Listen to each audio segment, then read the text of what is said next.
Hey guys, this is Sydney, and in this video, I'm going to share with you how you can add your domain to your Systemeio. You can just follow everything through step by step, and I'm sure you will get there. As you can see, I have all of my domains active here, and to do this, you can just start by click on settings. Right here, you see this profile button, and click on setting. Hover to the left and you see custom domains. Click on that one, and now you can click on add domain. Now you need to type in the domain that you want to add.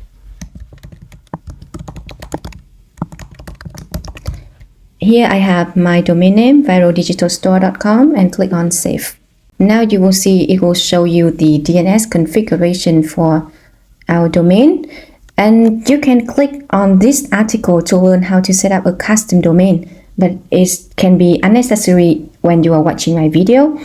I want you to go back to your Namecheap, click on the domain list. I want to work on the Viral Digital Store domain here, so I click on manage. And now you can click on advanced DNS at the end, okay? Now you need to remove anything that you see under the host records right here. Remove all of them, and we need to add our new record by click on add new record, and the first one we're going to add is the CNAME record. Click on that one, and I'll go back to this window and I will zoom it out for you to see. Okay, now follow me. First, you're gonna copy this one, but make sure you don't copy this period. Okay, just copy www, copy that one, go back here and put in the host section. For the value for this part, you're gonna copy all of them. Make sure you copy the dot at the end here. You see this one? Just copy all of them.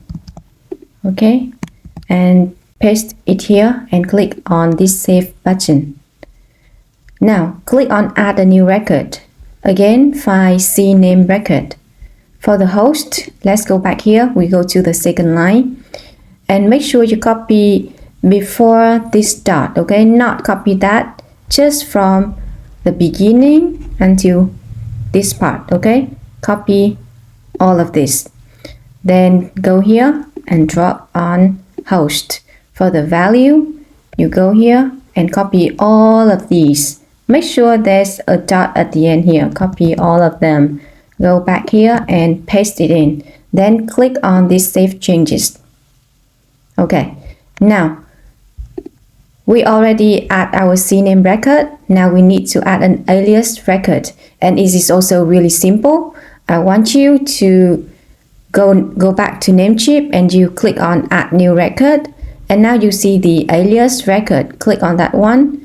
For the host, you can just need to add. Just put the add sign right here. And for the target, you go back here and you copy, you see the first line and copy this part, okay? Just copy it. And after that, you go back to Namecheap and you paste it in here and click on save changes. Very good. Now, you will add the txt record by having the name like this, and the value you can copy this one, mail to, and you can see this is my email. I will leave this part below, okay? And you can just copy and you can add your own email in here before you copy. And here is how it's done, okay? Just follow me step by step. It's not that complicated, really simple. What you need to do is to go here and you add a new record, and now you want to find the txt record. For the host, all hosts are same. Now you can copy this one, okay? Copy it and paste in the host part. And for the value, once you have done with adding your email here, you can copy all of them. And you go here and you add this value part. And finally, click on save changes. See, you are done this part. And that's all. Now you just need to wait for For me personally, it would take me around 3 hours to get my domain activated, but sometimes it can take up to 48 hours. Remember, you always can contact support for help. They are pretty supportive, but if you follow me, I think it's just fine. Learn these skills is definitely worth it because you don't want to depend on somebody else for your business, right? Okay, so now let's move to the next video where you will learn how to authenticate your email domain for email sending. This is Sydney from WorkWithSydney.com. If you have any questions, just feel free to leave below.